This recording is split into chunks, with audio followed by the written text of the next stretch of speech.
common question asked by students of O-level and A-level business and economics is that yeah, we are able to cover the syllabus, but we are not able to write the perfect answers. So here is the solution. I am starting a series of episodes where I'll tell you how to write a perfect answer, whether it is O and A-level business and economics or A-level business or economics.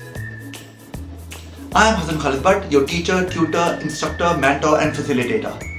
Today I'll talk about how to demonstrate knowledge in O-level business studies. And for that, I'll actually demonstrate an example. Let's say there is a question, define import tariff. Now, generally, you need to understand that there has to be two identifiable parts of that definition. Because if you write a one-line answer, there might be a chance that you won't get 2 out of 2. Because if there's a question that starts from the command word define, that normally carries 2 marks. Okay, so if some students write in that way that import tariffs are the taxes which are imposed on imports, you'll get 1 out of 2, I'm telling you. Do you know why? Because you are not explaining what is import.